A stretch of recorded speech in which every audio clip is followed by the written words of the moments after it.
Orang yang terbiasa gibah saat di dunia dan dia tidak bertobat, maka di akhiratnya langsung dihidangkan makanan yang terbuat dari bangkai orang yang digibahkan itu. Nih saya kasih gambaran ya, maaf ya. Kalau ada orang gibah bisa membicarakan seseorang dengan niat untuk merendahkannya. Begitu dibicarakan itu baru disebutkan namanya dengan niat tadi, itu sudah memindahkan pahala. Di hadis Muslim, pindah pahala. Ya. Misal Anda bicarakan, jangan Anda lah, orang lain ya. Bisa bicarakan yang lain, begitu dibicarakan disebut namanya. Itu Adi Hidayat tuh. Ya, baru Adi Hidayat tuh. Ustadz bin Ahnya belum disebut. Ya. Itu Adi Hidayat tuh, ya. Begitu disebutkan Adi Hidayat, itu langsung pindah pahala dia kepada saya. Seketika. Ya, seketika. Saya tidak Ustadz, bagus. Tidak seperti yang itu tuh, dia tuh selalu begitu. Nah, itu pindah. Seketika pindah. Nah, kalau dia tidak bertobat, diteruskan Adi Hidayat tuh begini, sebutkan semuanya. Itu secara otomatis langsung akan dibentuk dari mulai wajahnya, ke tangannya, sampai dengan ke kakinya. Kalau tidak bertobat, maka hukuman pertama saat masuk neraka ini makan bangkai saudara yang kamu telah bincangkan di dunia. Zaman sekarang itu lucu, orang dakwah dihujat, dicari-cari kesalahannya. Yang lebih miris adalah konten kemaksiatan dipuji, video wanita pamer aurat malah dinikmati. Hiburan promosi kemaksiatan malah ramai pengikut, dan memilih berpaling dari kebenaran, dan menganggap sepele petunjuk-petunjuk dari Allah. Kalian diciptakan oleh Allah, dihidupkan oleh Allah, dicukupi oleh Allah. Ingat baik-baik ya, setelah baju kalian berganti dengan kain kafan, yang ada hanya penyesalan. Bukankah dari kita semua ingin pulang, mati dipanggil dengan kalimat, Ya Tuhan nafsul mutmainnah, wahai jiwa yang tenang. Irji'i ila rabbiki radiyatan mardiyah. Kembalilah kepada Tuhanmu dengan hati yang ridho dan diridhoi Allah. Fadkhuli fi ibadi, wadkhuli jannati. Maka masuklah kalian ke dalam golongan hamba-hamba Allah, dan masuklah ke dalam surganya Allah. Tolong tekan tombol follow, like, dan bagikan ya. Jika kalian setuju, kebenaran disuarakan. Seorang wanita sangat-sangat dimuliakan di dalam Islam. Hidupnya seluruhnya ditanggung ibu-ibu sekalian. Ketika dia belum menikah, hidupnya ditanggung oleh ayahnya. Dan ketika dia sudah menikah, hidupnya ditanggung oleh suaminya. Itu sejatinya posisi perempuan di dalam Islam. Sehingga kalau ada perempuan yang bekerja dengan alasan ingin membantu perekonomian keluarga, tentu ini sangat baik ibu-ibu sekalian. Karena itu bukan tugasnya. Namun dia berkorban untuk orang-orang yang dia cintai dengan cara dia bekerja. Maka pertanyaannya, siapa sesungguhnya pemberi nafkah? Ayah dan suami. Perempuan tidak diciptakan dari tulang punggung. Dia bukan tulang punggung keluarga.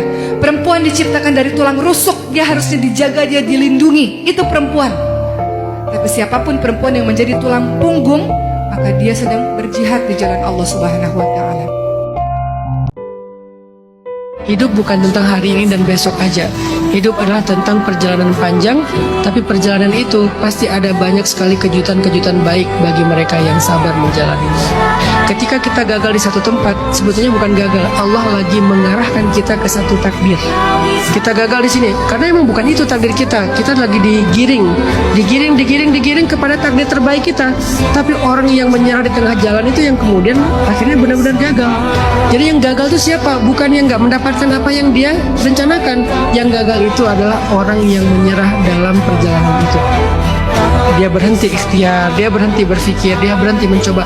Coba aja, kita boleh luka, kita boleh patah, kita boleh jatuh, kita boleh gagal. Yang penting kita nggak boleh mengeluh. Orang yang terzolimi kalau dia berdoa kepada Allah gak ada hijab. Kalau kita dalam kondisi terzolimi, walaupun kita ahli maksiat, kita gak pernah sholat, bahkan gak beriman kepada Allah sekalipun, orang yang terzolimi kalau dia berdoa kepada Allah gak ada hijab. Makanya kata Nabi, ittaqu da'watal mazlum. Hati-hati dengan doa orang yang terzolimi, karena tidak ada hijab. Mau dia mutusin silaturahim kayak, mau makanannya haram kayak, bahkan dia gak sholat kayak, bahkan dia gak beriman sekalipun, kata Nabi, kalau dia mintanya kepada Allah, langsung diijabah sama Allah. Walaupun dia nggak beriman. Kenapa?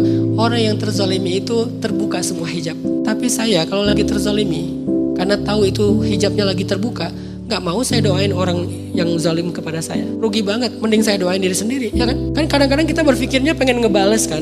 Begitu dizolimin, wah doa saya mustajabah. Ya Allah, semoga dia masuk truk molen. Misalnya nih, karena saking psikopatnya kita pas lagi terzolimi gitu kan ya. Ngapain kalian doain dia? Rugi banget. dia rugi, kalian rugi. Saya berpikirnya, kalau saya lagi terzolimi, berarti doa saya lagi tidak ada hijab, maka saya mending doain diri saya dan keluarga saya. Ya Allah beri saya hidayah, ya Allah beri saya ini, ya Allah beri saya surga, ya Allah jauhkan dari saya api neraka, dan seterusnya. Kenapa nggak minta untuk diri kita aja, dunia dan akhirat? Lebih ke logika sih. Gini, kan banyak tuh ya yang bilang katanya Allah maha baik, tapi kenapa Allah membuat bencana di mana-mana? Mungkin itu aja. Oke, pertama kita sepakat ya bahwa dunia ini milik Allah. Contohnya, kamu punya HP, saya rebut nih HP kamu, terus saya banting. Kira-kira kamu marah nggak? Kamu pasti marah. Kenapa? Karena itu punya kamu. Nah, sekarang saya punya HP nih, dan HP itu saya banting, saya injek-injek. Kira-kira kamu marah nggak? Nggak mungkin kamu marah, ini kan HP saya, bener kan? Nah, sekarang ngapain kita marah? Menghujat dikasih bencana. Sedangkan kita percaya dunia ini milik Allah. Jadi mau Allah kasih bencana, bahkan kalau Allah hancurkan dunia ini sekalipun, itu terserah Allah, suka-suka Allah. Lah semua ini kan milik Allah. Terus kita mau marah gimana? Bahkan diri kita sendiri aja itu milik Allah.